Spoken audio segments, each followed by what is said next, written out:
آیا ہے جو حق یہاں ہے یہ ان کے رب کی طرف سے آیا ہے، اور جو ماننے والے نہیں ہیں وہ انہیں سن کر کہنے لگتے ہیں کہ ایسی تمثیلیں سے اللہ کو کیا سروکار ہے۔ اس طرح اللہ ایک ہی بات سے بہتوں کو گمراہی میں مبتلا کر دیتا ہے اور بہتوں کو راہ راست دکھا دیتا ہے۔ جو عبرت کی نگاہ سے جو دیکھ رہا ہے، سمجھنے کے لیے کسی چیز کو دیکھ رہا ہے، اللہ رب العالمین اس کو صحیح راستے کی طرف لا رہا ہے۔ لیکن جو اپنے مسلک کو اس میں تلاش کر رہا ہے تو اللہ رب العالمین اس کو اس میں اپنا مسلک دکھا رہا ہے۔ جتنے بھی مسلک اور فرقے والے ہیں، سارے مسلک اور فرقے والوں کو آپ دیکھو گے تو وہ اپنے مسلک کو اس سے ثابت کرنے میں لگے رہتے ہیں کہ قرآن کی یا ایسے ہمارا مسلک ثابت ہو رہا ہے یا ایسے ہمارا مسلک ثابت ہو رہا ہے۔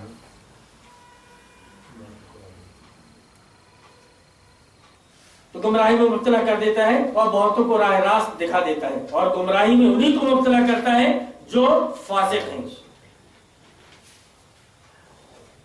اللہ کے عہد کو مضبوط باندھ لینے کے بعد توڑ دیتے ہیں۔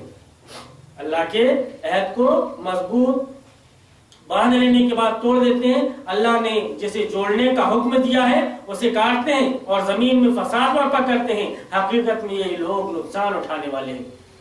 حقیقت میں یہی لوگ نقصان اٹھانے والے ہیں۔ فاسق کا مطلب یہ ہوتا ہے کہ فاسق نافرمان، اطاعت کی حد سے نکل جانے والا۔ فاسق نافرمان، اللہ رب العالمین مان تو رہا ہے وہ، لیکن اس کے بعد میں اللہ رب العالمین نے جو اطاعت کرنے کے لیے کہا ہے اس اطاعت اس کی اطاعت نہ کرتے ہوئے کسی اور کی اطاعت کرنے لگا۔ جو حدود متعین کی اللہ رب العالمین نے کہ تم کو یہاں تک کے رہنا ہے، اس سے ایک قدم آگے بڑھ گیا۔ تو اللہ کے عہد کو مضبوط باندھ لینے کے بعد توڑ دیتے ہیں۔ اللہ نے جیسے جوڑنے کا حکم دیا ہے اسے کاٹتے ہیں اور زمین میں فساد برپا کرتے ہیں۔ زمین میں فساد برپا کرنے کا مطلب کسی فساد برپا کرنا، فساد کا مطلب ہوتا ہے بگاڑ۔ فساد کا مطلب ہوتا ہے بگاڑ، ایک سسٹم، ایک طریقہ جو چلا آ رہا ہے جس کو اللہ رب العالمین نے ہمارے لیے بنا دیا۔ گویا ایک گاڑی تھی ٹاٹا کی یا لیلینڈ کی، اس کمپنی نے اس گاڑی کو چلانے کے لیے ایک گائیڈ بک بنا دی کہ آپ کو اس چیزوں کا خیال رکھنا پڑے گا۔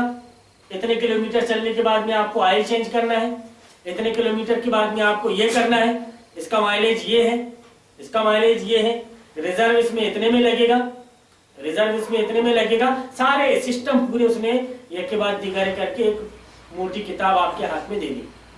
اب جب آپ اس گاڑی کو چلا رہے ہو تو اس گاڑی کو چلاتے وقت آپ اس میں جو کتاب اس نے دیا ہے، اس کتاب میں دیے گئے طریقے کے مطابق اگر گاڑی کو نہیں چلائیں گے تو گاڑی میں بگاڑ پیدا ہوگا یا صحیح چلے گی گاڑی؟ اسی کو بولتے ہیں فساد۔ ہم نے اس سے پہلے پڑھا کہ زمین کو فرش بنا دیا، آسمان کو چھت بنا دیا، آسمان سے بارش برسائی، رزق اگایا، اور تمہارے لیے اللہ رب العالمین نے اتنا انتظام کر دیا۔ یہ تو ہماری زندگی جینے کے لیے اللہ رب العالمین نے کھانے پینے کا یہ سب انتظام کر دیا کہ ہم چھت کے نیچے۔ اب اس کے بعد میں ہم کو زندگی کیسے گزارنی ہے، اس زندگی گزارنے کا ایک طریقہ سسٹم آف لائف کی شکل میں یہ قرآن اللہ رب العالمین نے ہم کو دے دیا۔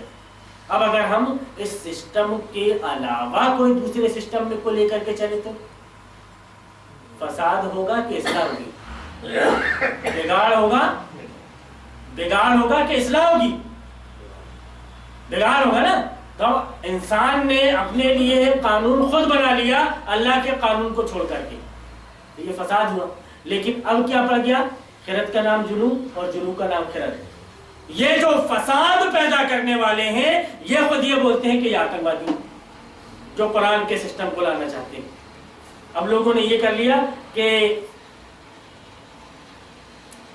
جوڑنے کا حکم دیا تھا اور زمین میں فساد برپا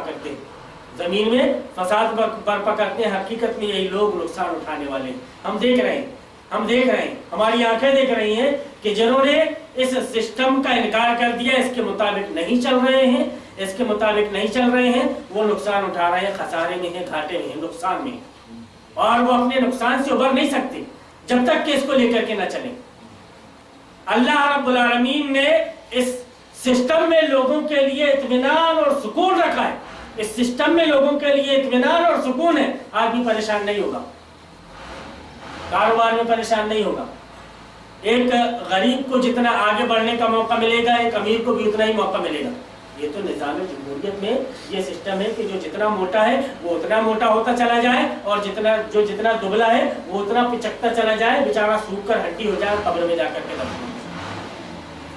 یہ ہم حالات حاضرہ کو نظر میں رکھتے ہوئے یہ قرآن پڑھ رہے ہیں، اور یہ اس پس منظر میں ہم شروعات سے اس کو لے کر اس لیے چل رہے ہیں کہ ہم یہ دیکھیں کہ اللہ رب العالمین ہمیں کس ترتیب سے لے کر کے جا رہا ہے، اللہ رب العالمین ہمیں کس ترتیب سے لے کر کے جا رہا ہے۔ حالانکہ نزول قرآن کے وقت ان کی جو کنڈیشن تھی الگ الگ وقت کی ضرورت کے حساب سے نازل ہوا، لیکن اب ہم کو اس سے ہدایت پانا ہے تو ہم کو کن کن راستوں پر چلنا پڑے گا، کن لوگوں کے طریقے کو اپنانا پڑے گا، یہ ساری چیزیں اللہ رب العالمین بتا رہا ہے۔ اور ہمارے دل و دماغ میں جو سوالات پیدا ہو سکتے ہیں، اللہ رب العالمین نے ان سارے سوالات کے جوابات ابتدائی میں دے دیے ہیں کہ تمہارے دماغ میں اس طرح کے آگے چل کر کے کوئی سوال پیدا نہ ہو۔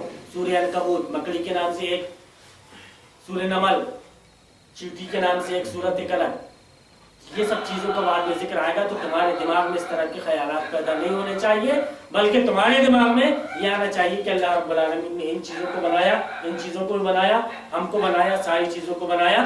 اب کسی بھی چیز کو اللہ رب العالمین نے بیکار پیدا نہیں کیا ہے، وہ ہم سے حساب کتاب لے گا۔ ہم کو اپنی زندگی میں اس اسلامک سسٹم کو، اس قرآن کے سسٹم کو فالو کرنا ہے اور اس کے مطابق چلنا ہے، کامیابی اسی میں ہے، ورنہ ہمارے لیے نقصان ہی نقصان ہے، اور ہم خسارے میں اور گھاٹے میں ہوں گے۔